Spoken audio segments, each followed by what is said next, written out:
Hello. So, this is the third lecture of atomic structure. आज हम लोग atomic structure का तीसरा क्लास ले रहे हैं।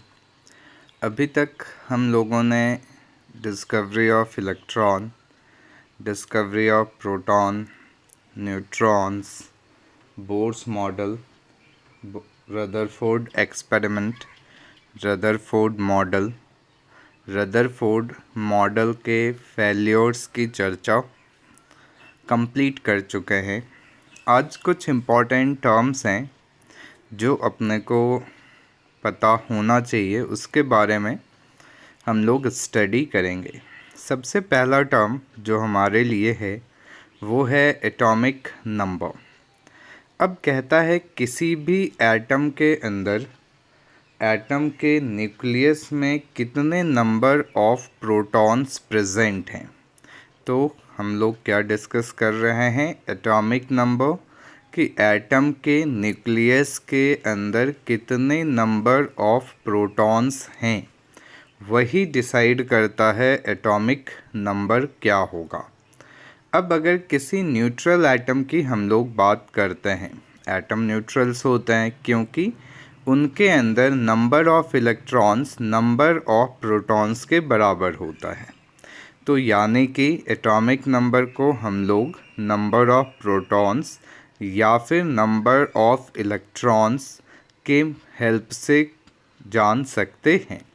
इसको हम लोग Z से डिनोट करते हैं।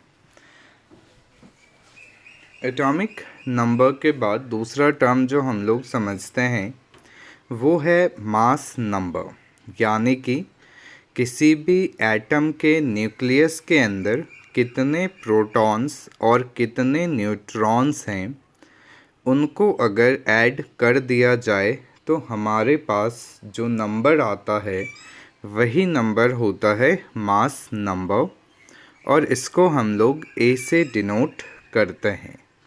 अब जैसे हाइड्रोजन है तो हाइड्रोजन के अंदर एक इलेक्ट्रॉन और एक प्रोटॉन ही होता है, तो उसका एटॉमिक नंबर 1 और मास नंबर भी 1 ही होगा। लेकिन वही अगर हम लोग हीलियम की बात करें तो उसमें 2 प्रोटॉन्स, 2 न्यूट्रॉन्स और 2 इलेक्ट्रॉन्स होते हैं, तो इनका एटॉमिक नंबर तो 2 होगा लेकिन मास नंबर 4, क्योंकि 2 प्रोटॉन्स और 2 न्यूट्रॉन्स को ऐड करते हैं और उसी से अपना मास नंबर कैलकुलेट होता है। अब एक टर्म है आइसोटॉप्स। आइसोटॉप्स होता क्या है, यानी कि अपने पास एटम है, अपने पास एक ही एलिमेंट्स के अगर अलग अलग एटम्स हों जिनका एटॉमिक नंबर तो सेम है, क्योंकि वो सेम एलिमेंट को बिलोंग कर रहे हैं, तो एटॉमिक नंबर तो क्या होगा, सेम, लेकिन उनका मास नंबर क्या होता है, डिफरेंट होता है, तो उसको हम लोग कहते हैं आइसोटॉप्स, यानी atoms of the element with the same atomic number but different mass number is known as isotopes। अब जैसे हाइड्रोजन है तो हाइड्रोजन के 3 आइसोटॉप्स होते हैं, प्रोटियम, ड्यूटेरियम और ट्राइटियम। तीनों का एटॉमिक नंबर 1 ही होगा, लेकिन प्रोटियम का मास नंबर 1 होता है, ड्यूटेरियम का मास नंबर 2 होता है और ट्राइटियम का मास नंबर 3 होता है। उसी तरीके से कार्बन के भी आइसोटॉप्स होते हैं, C612, C613, C614, यानी 6 यहाँ पे एटॉमिक नंबर बता रहा है, जबकि 12, 13, 14 यहाँ पे मास नंबर बताता है। यानी कि आइसोटॉप्स क्या हुए, तो atoms of elements with the same atomic number but different mass number. अब नेक्स्ट टर्म हम लोग जो समझेंगे वो है आइसोबार्स। आइसोबार होता क्या है, atoms of different elements which have same mass number are called the isobars. इस केस में आपके एटॉमिक नंबर्स अलग अलग होंगे क्योंकि एलिमेंट्स ही डिफरेंट है, तो डिफरेंट एलिमेंट्स मतलब डिफरेंट एटॉमिक नंबर्स, लेकिन इनके अंदर मास नंबर क्या रहता है, सेम। जैसे कार्बन का आइसोटॉप एक है C614 और नाइट्रोजन का एक एटम हम लोग लेते हैं N714। अब यहाँ पे एटॉमिक नंबर कार्बन का 6 है, नाइट्रोजन का 7 है, लेकिन मास नंबर दोनों का क्या है, 14। तो इसको हम लोग कहते हैं आइसोबार्स। नेक्स्ट टर्म अपने पास होता है आइसोटोन्स, यानी atoms of different elements containing same number of neutrons. यानी कि आपके पास डिफरेंट एलिमेंट्स हैं, उनके एटम्स अपने पास हैं और उनके अंदर नंबर ऑफ न्यूट्रॉन्स जो है वो सेम होता है। अब नंबर ऑफ न्यूट्रॉन्स हम लोग कैसे कैलकुलेट करते हैं, तो मास नंबर में से अगर एटॉमिक नंबर को सब्ट्रैक्ट कर दिया जाए तो उससे अपने पास आता है नंबर ऑफ न्यूट्रॉन्स। अब जैसे कार्बन C613 है और नाइट्रोजन 714 है, तो अगर 13 में से 6 सब्ट्रैक्ट कर दिया जाए तो क्या आता है, 7। उसी तरीके से 14 में से 7 सब्ट्रैक्ट कर दिया जाए तो क्या आएगा, 7। यानी इस केस में नंबर ऑफ न्यूट्रॉन्स क्या रहेंगे, सेम। तो हम लोगों ने क्या पढ़ा, atomic number, mass number, isotopes, isotones. अब आता है वेव थियोरी ऑफ रेडिएशन। अब अगर लाइट की बात करें तो लाइट के डिफरेंट नेचर्स होते हैं। अब जैसे जब न्यूटन साहब थे तो न्यूटन ने जो थियोरी दी थी उस थियोरी को हम लोग कहते हैं न्यूटन्स कॉर्पस्कुलर थियोरी। अब न्यूटन का कॉर्पस्कुलर थियोरी का मतलब क्या था कि लाइट के अंदर पार्टिकल्स होते हैं। तो ये थियोरी तो बहुत दिनों तक चली, लेकिन बाद में इसको फेल कर दिया गया क्योंकि मैक्सवेल थे, उन्होंने लाइट के लिए वेव थियोरी प्रपोज किया था। क्योंकि पार्टिकल थियोरी से बहुत सारे फेनोमेनन्स जो लाइट के थे वो एक्सप्लेन नहीं हो पा रहे थे। पार्टिकल थियोरी ने रिफ्लेक्शन, रिफ्रैक्शन, इन सारी चीज़ों को तो एक्सप्लेन किया, लेकिन डायफ्रैक्शन, पोलराइजेशन, इंटरफेरेंस, इन सारी चीज़ों को वो एक्सप्लेन नहीं कर पाए। इस वजह से न्यूटन की जो कॉर्पस्कुलर थियोरी थी वो उतना ज़्यादा सक्सेसफुल नहीं रहा। तो मैक्सवेल ने वेव थियोरी दी और उन्होंने बताया कि लाइट जो ट्रांसमिट होता है from one place to another, या हम लोग कह सकते हैं फ्रॉम सोर्स टू डेस्टिनेशन, वो इलेक्ट्रोमैग्नेटिक वेव्स के फॉर्म में ट्रांसमिट होता है। तो मैक्सवेल का क्या कहना था कि लाइट कैसे ट्रांसमिट होता है, in the form of electromagnetic waves. अब इस इलेक्ट्रोमैग्नेटिक वर्ल्ड में दो चीज़ें सामने निकल के आती है, एक इलेक्ट्रिक फील्ड वेक्टर और दूसरा magnetic field vector.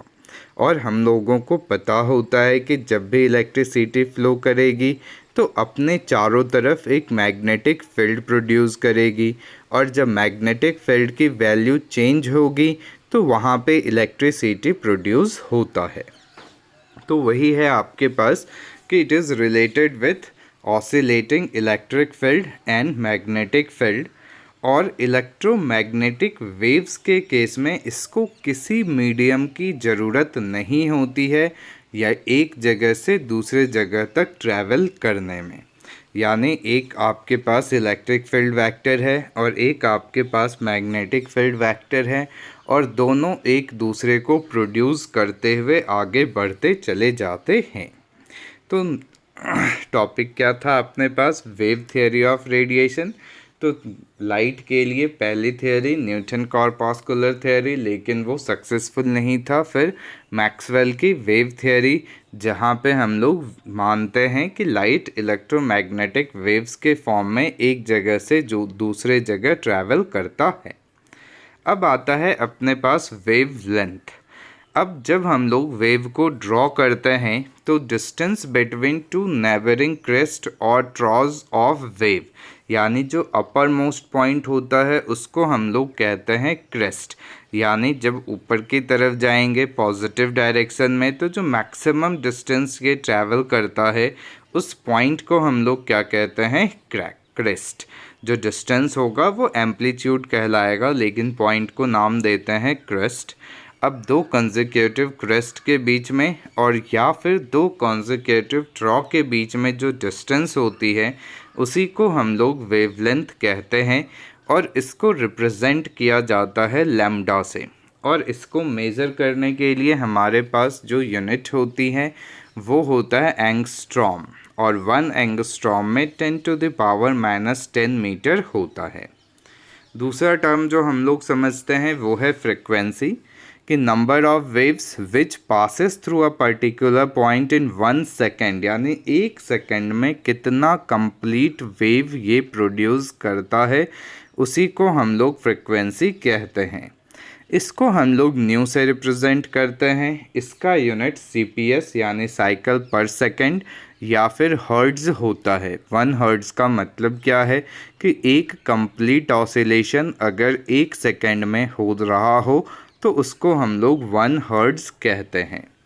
Next term होती है अपने पास वेलोसिटी, यानी distance travelled by a wave in 1 second is called the velocity of wave.